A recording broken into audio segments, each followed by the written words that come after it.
I welcome on board both Mr. Rajesh Palviya, who's the head technical and derivative research at Axis Securities, as well as Mr. Ajay Bagga, who's chairman of Element Platforms, as well as a market expert. So let me first take it straight to you, Rajesh. Talk to us. What's your sense of how markets are really shaping up? So Harsh, as we discussed last week that the range we were expecting 19,200 to 19,600. Now we are at the bottom of that range around 19,200. During the week, Nifty attempt to give breakout above 19,500, 550 zone, but again supply pressure was there as the most of the call writers were aggressive at 19,500, 19,400 strike. Now as we are entering to the now expiry week for the August series. So most of the call writing activity is now witnessed at 19,300, 19,400 strike. That clearly indicates that the call writers are now shifting their position on the lower side. On the other hand, the put writers are now shifted their position at 19,200 to 19,000 level.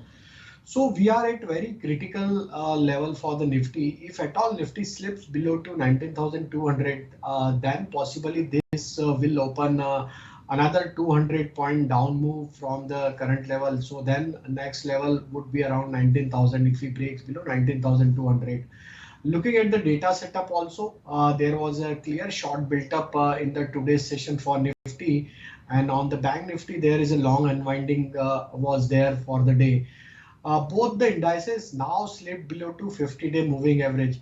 So if we look at all the parameters for the near term to short term, which is clearly indicating that on the index front there would be supply.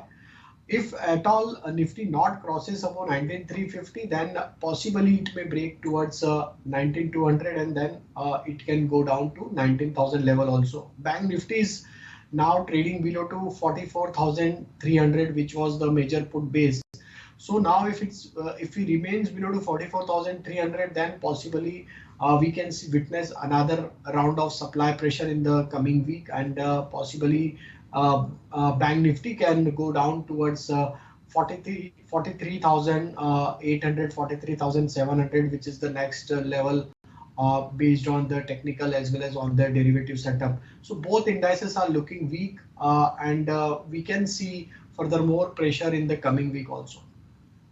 Okay, market getting ready for some more pressure, and that's and sitting at crucial levels. But crucial week, Ajay, in terms of the Jackson Hole meeting, we'll also get the comments from Fed Chair. So just wanted to understand what are some of the key takeaways that you are looking out for, some of the key commentaries on which subjects that you have your eyes on. Yeah, Shrishti, last time around it was a very short speech, very hawkish speech.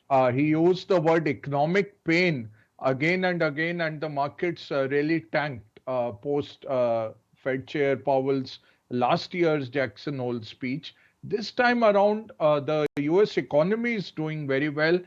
Inflation is still strong, though it has come down. Last July, it was at 8.5%. To 3.2 now for this July.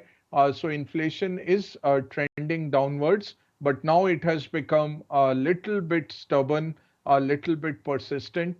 So even within the Fed, if you see the officials' speeches, they are all talking from two different perspectives. Some are saying more rate hikes might be needed.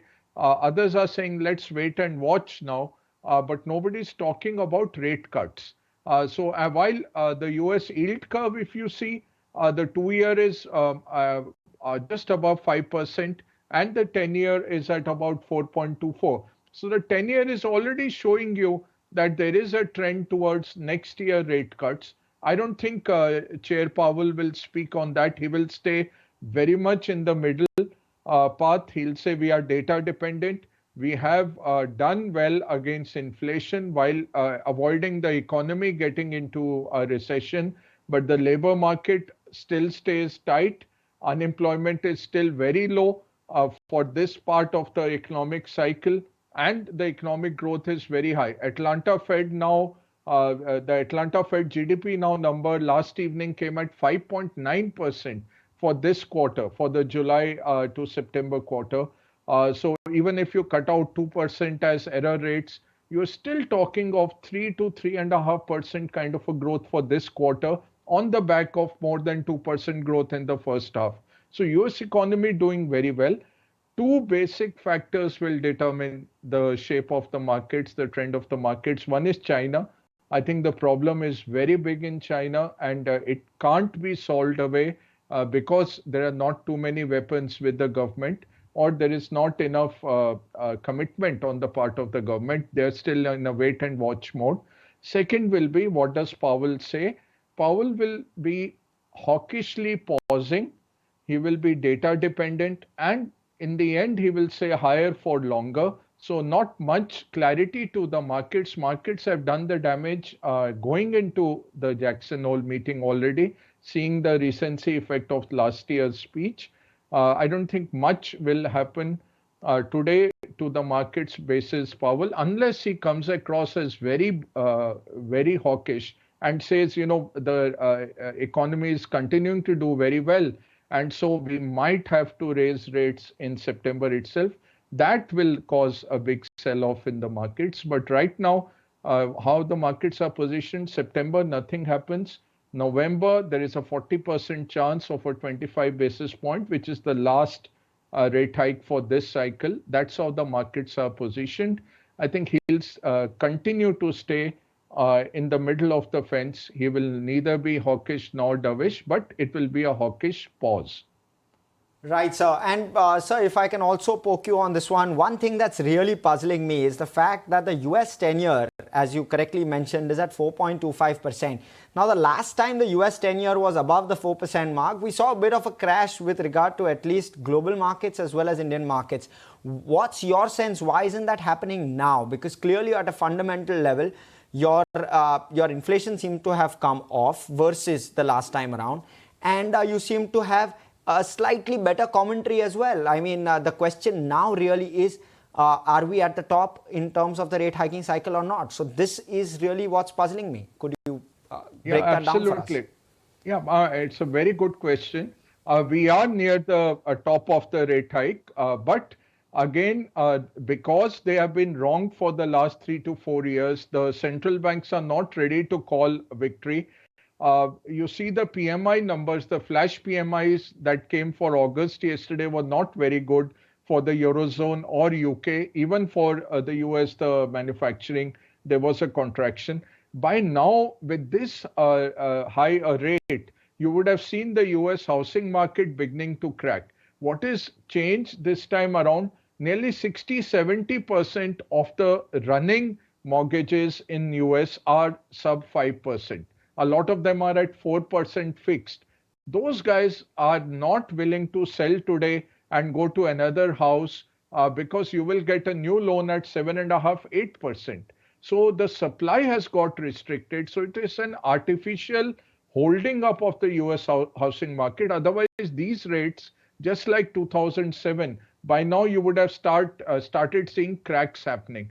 Other good thing, Harsh, you have to see, $1 trillion have been raised post the June debt ceiling agreement. $1 trillion the US government has been able to raise in the markets without upending the market. So the $5.5 trillion sitting in money markets is giving a lot of liquidity into the government securities markets. The housing market has been artificially locked out because of the lower rates that people are sitting on. So which will be the shoe that drops? That we have to wait for the US consumer, who seems to be doing very well. And that you have to thank one person for, Biden. Joe Biden has put in so much money into the US consumers' pockets over the last 1 year, post a very strong stimulus in the COVID times. So the US consumer has continued to do very well. That will be the shoe that will drop once we see that coming softer. That's when a very fast change in the economic scenario could come in. Right now, this is very artificial, and that's what gives you then a lot of panic attacks. that this part of the cycle, the economy should have been doing much worse with these kind of rates. You got 0 to 5.25 in 15 months, and the economy is delivering 5% this quarter. Unheard of kind of stuff happening. So I think the US consumer has to take all the credit for that.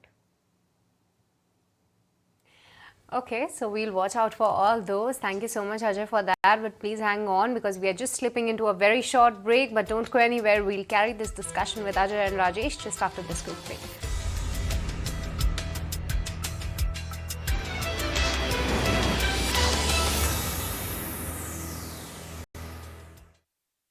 LIC presents Dhanvriddhi, an attractive single premium policy which gives guaranteed maturity with high guaranteed additions. Hurry, contact your LIC agent today.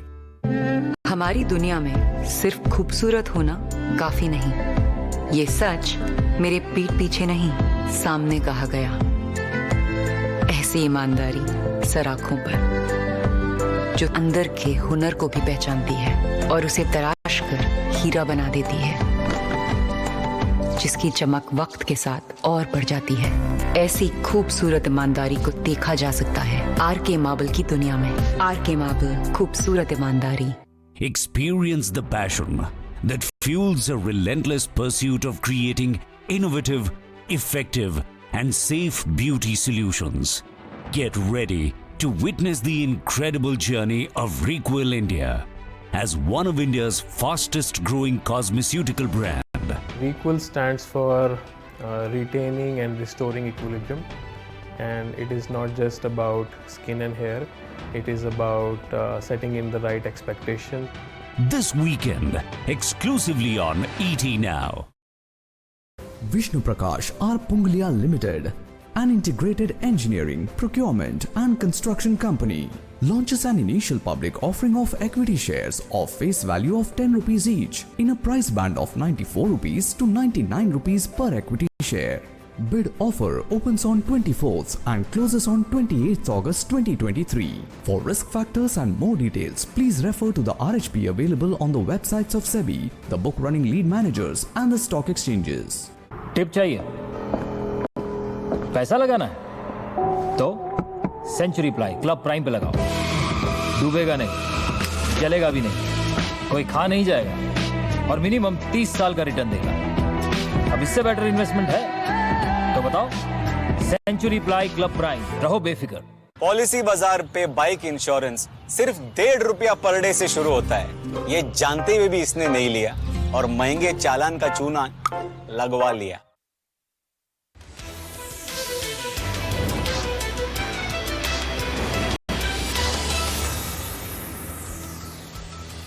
Welcome back to Your Trades on ET Now, where we are discussing markets with Ajay Bagga as well as Rajesh Palviya. And Rajesh, coming to you, and what is your take on big boy Reliance? Because Jio Financial was in the news throughout the week, but taking a look at Reliance as well, this particular week has been once again where we have seen selling pressure, but this counter is also in focus because 28th is the AGM, where a lot of factors will be in focus in terms of value unlocking, Jio Financial statement, new energy business as well as their outlook on the telecom. But talking about the technical front, Rajesh, now trading way below that 2500 mark and sustaining those levels, do you believe that there could be further weakness in Reliance and that could put pressure on the index like you were just highlighting?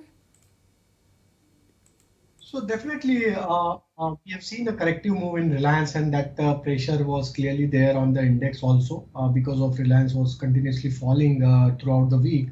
But looking at the setup at this moment, stock is now trading near to its important support area of 2450, 2440, which is very important for the stock.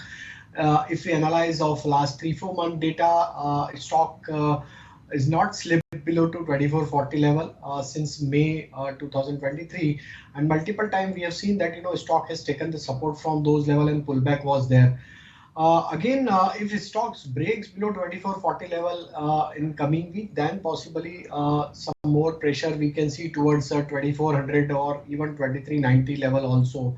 But looking at the overall setup for the stock and the data which is there for the next week on the derivative front, which clearly shows that 2450, 2420 are the important support area where the put writing activity is there.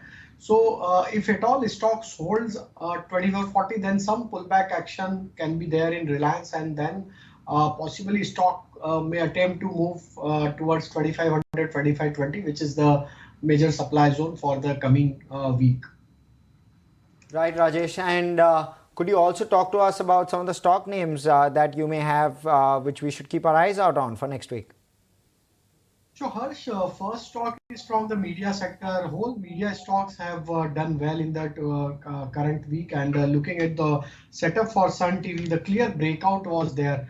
And the kind of open interest which we have seen throughout the week, it clearly suggests that Sun TV can continue for the more upside towards 640. So one can buy this stock with a stop loss of 588. Another stock that we like, that is Titan. If we analyze the last 4-5 trading session data, stock was consolidating in very narrow range, and in today's session also stock has recovered from its day low and almost closed near to the day high. So looking at the setup for Titan, we expect that this momentum can extend further towards 3120, 3150 level on the higher side. So one can buy Titan for with stop loss of 3030. And the third stock that we like, that is on the sell side, that is Alchem Lab. This is the third consecutive week where we are seeing sustained supply pressure is there. Stock almost closed near to the day low. So looking at the setup, we expect that we see that this stock can correct further towards 3600 mark. So one can go short in Alchem Lab with stop loss of 3718. Buy calls and one sell coming in from Rajesh. But Ajay, before we wrap up this edition, just wanted your take on the sectors that are looking attractive to you, or some of the sectors where do you believe that there could not be some more upside into that, because we have seen a lot of churning happening, no interest and participation coming in on the banking space. Even on Friday, pharma saw some bit of a selling. IT is seen to be recovering from the lowest point that we have seen, the sentiment being hurt after the Infosys. So at this point in time, any particular sector that you are eyeing at? I think we have to be defensively positioned. India is doing very well. We had very good earnings season as well. As per expectation, a mild upswing, an upgrade to the future earnings also. But metals, I would avoid totally because of the Chinese issue. It will be difficult despite the India growth story. But part of that India growth story is the defense indigenization. Again, not cheap. So the railway stocks, the defense stocks, all the infrastructure beneficiaries. If you look at the Indian government, they have spent about 27% of their annual budget already. The state governments are doing even more, because especially the states which are going into election, Andhra, Telangana, Madhya Pradesh, you're seeing a lot of expenditure on infrastructure. So look at those. I would say defense sector looking good. Again, you have to see the valuations and the execution capabilities. But this will be a very stock specific market. Indices might not go anywhere for a month or two till we get some more global clarity. And China is a very big issue. It's a looming issue. It's not going away too soon. And the scale is just too massive this time around. So they have to borrow more and give a fiscal impulse. The monetary impulse has failed. They don't have space to do much on the monetary side. So it will come as a fiscal impulse. I don't know how much of political will is there to do it, or will they just let it go on for 6 more months. So that will keep the metals, very much subdued, irrespective of how well the Indian companies might be doing. Overall, the global prices will be an issue. Oil prices, I'm not expecting to go too high. Overall, one sector looking very good is the defense indigenization sector. Linked to it, the railway infra sector. I think these two can be looked at. Right, defense indigenization and railways, both of those you have your eyes out on, Ajay. Got it. But with that, we're completely out of time with regard to our guests. So I'll thank both of you gentlemen very, very much. Thank you for your views. It was great having you on our show. We'll quickly